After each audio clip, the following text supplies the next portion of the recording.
ايه رأيكم نعمل مع بعض 4 انواع من الشوفان المسبق التحضير؟ يعني هنعمله من بالليل، تقدروا تستخدموه كفطار الصبح ليكوا ولولادكوا. حاجة صحية او ممكن كمان تبقى حاجة حلوة بديلة عن الحاجات اللي بيبقى فيها سكريات كتير. طيب المكونات بقى اللي قدامكم دي هي اساس الوصفة، تقدروا تزيدوا عليها الاضافات اللي هنحطها او كمان ما تزيدوش وتكتفوا بيها. عندي شوفان، يستحسن لو كان شوفان كامل الحبة، بيبقى اصح اكتر من شوفان المكسر ده، بس هو ده اللي كان عندي وقتها. عندي كمان لبن اللي هننقع فيه الشوفان.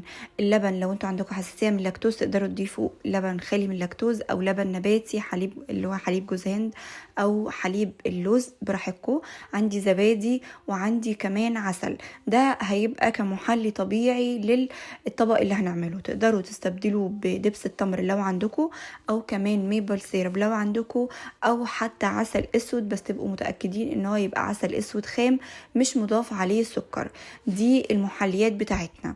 تقدروا تضيفوا عليه برضو تاني اي نوع من انواع البذور، بتعلي من القيمة الغذائية جدا سواء للولاد او لينا، وكمان بتحسسنا بالشبع، زي بذور الشيا، بذور اليقطين او قرع العسل لو موجودة خلاص، او كمان ممكن السمسم اللي مش متحمص برضو مصدر حلو جدا للكالسيوم.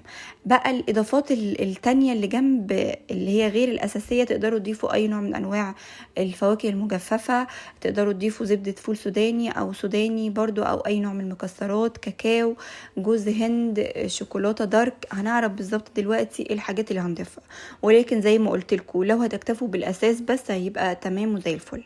عشان بقى نعمل الموضوع كله تقدروا تجيبوا كوبايات بتتقفل او برطمانات، او تعملوها مرة واحدة يعني على كمية كبيرة، وبعد كده تقسموها في الفريزر على حسب عدد الافراد عندكم، او على حسب يعني الكمية اللي انتوا بتاكلوها من الاكل. هحط في كل برطمان نص كوباية من الشوفان، وبعد كده هضيف عليه اللبن بنفس الكمية، يعني نص كوباية من الشوفان هضيف عليها نص كوباية من اللبن، هضيفه على الاربع برطمانات اللي انا عملتهم.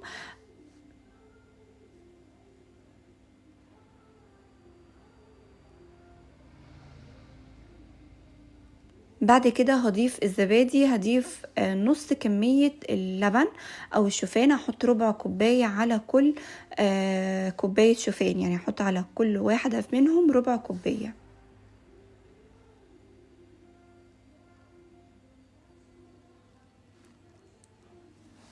اخر مكون بقى من المكونات الاساسيه بتاعتنا، هنحط اي محلى طبيعي زي ما اتفقنا. هضيف العسل على كل العسل بقى، او الحاجات دي بيبقى على حسب الذوق يعني بتاعكم انتوا.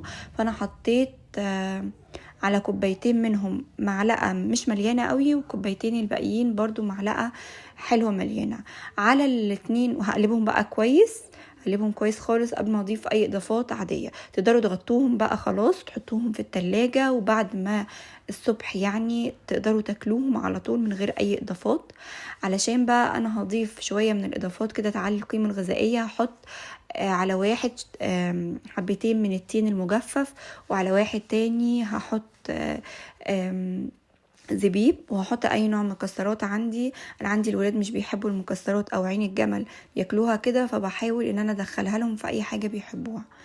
تالت نوع عندي هضيف معلقة او 2 من زبدة الفول السوداني. المعلقة دي كانت نص معلقة، فهضيف منها 2، يعني معلقة كبيرة من زبدة الفول السوداني هحطها على الكوباية التالتة، وبرضو هقلبها كويس لحد ما زبدة الفول السوداني تندمج كده مع الشوفان نفسه. تقدروا تضيفوا برضو سوداني مطحون عادي خالص لو التانية مش موجودة. على بتاعتي انا بقى هضيف يعني معلقتين 3 من جوز الهند، وهضيف نص معلقة كده من الكولاجين باودر. انا مش بعرف اخده خالص لوحده، فبضيفه على الحاجات اللي زي دي تضيع طعمه خالص. واضيف معلقة صغيرة من الكاكاو، انا عايزاها تاخد طعم الباونتي بتاعت الشوكولاتة، الباونتي اللي بتبقى بجوز الهند والشوكولاتة. فحطيت معلقة من الكاكاو ومعلقتين 3 من جوز الهند، وهضيف عليهم معلقتين 3 من الشوكولاتة المدوباها عادي خالص في الميكرويف. شوكولاتة دارك بتبقى غامقة، اللي هي بيبقى فيها اقل نسبة سكر موجودة. بس كده جاهزين، هقفلهم واحطهم في التلاجة لحد تاني يوم الصبح، وبيبقوا جاهزين عندي للاكل. بس انا حبيت ان انا اعمل ليهم يعني تزيين سريع كده، او يعني اظهرهم هما كان فيهم ايه. فهحط على بتاعتي شوية من جوز الهند المبشور، يعني اكني زي ما كنت حاطه جواه جوز هند عادي، واحط عليه اي نوع من انواع الفاكهه. عندي كان عندي توت حطيته، وكان عندي صوص كده للتوت كنت عملته بشويه من العسل النحل، حطيته على النار زي ما بنعمل اي مربى، بس ما خليتوش يبقى مكثف قوي. بيبقى موجود بقى لو عامله بانكيك، لو عامله اي حاجه للولاد بحب احط لهم عليهم. بس كده بضيفه بقى على اللي هي كان فيها فول سوداني، زبدة فول سوداني، بقلبه تقليب عشوائي كده مش تقليب تام، بحيث ان هو يبقى شكله مخلط شوية. وبعد كده هضيف معلقة صغيرة من زبدة الفول السوداني، وهيبقى عندي شرايح من الموز حطيتهم كده عليها، بيبقى طعمها حلو قوي مع زبدة الفول السوداني. احطها داير على الكوباية كده. وبعد كده حاجة بسيطة تاني من صوص التوت اللي عملناه، او ممكن كمان فراولة بيبقى لايق عليها قوي، بس انا ما عنديش فراولة دلوقتي موجودة هنا. حطيت على اللي فيه زبيب برضو شوية زبيب من فوق، وشوية من جوز الهند كده، او اي اضافات تانية انتوا بتحبوها، بس انا حبيت بس ابين الاطباق من فوق لمجرد اديكوا افكار. ممكن زي ما قلتلكوا تكتفوا بس بالاساس بتاعها، تحطوا شوية من الكاكاو، تعملوه بالشوكولاتة وخلاص. على كده اي نوع من انواع الفاكهة عندكم تقدروا تحطوها، تقدروا تعملوه بالتفاح، تقدروا اي نوع من انواع الفاكهة. التفاح دلوقتي موجود بيبقى طعمه حلو جدا بيه، مع شوية قرفة برضو هيبقى فكرة حلوة قوي ليهم. اتمنى الافكار النهاردة تكون عجبتكم وتشجعكم ان انتوا تعملوها، خاصة ان هو بيبقى معمول قبليها من بالليل، فبيبقى سهل شوية. الناس اللي ما عندهاش وقت الصبح او اللي هي بتقوم بدري قوي، فبيبقى سهل ان احنا نخرجه على طول من التلاجة نفطر بيه، او يبقى معانا طول اليوم لو احنا مثلا شغالين، او يبقى سناك حلو او حاجة حلوة جاهزة في التلاجة تبقى موجودة في اي وقت نحتاجها. بيبقى طعمه لذيذ جدا، ما بيبانش ان هو شوفان تقليدي.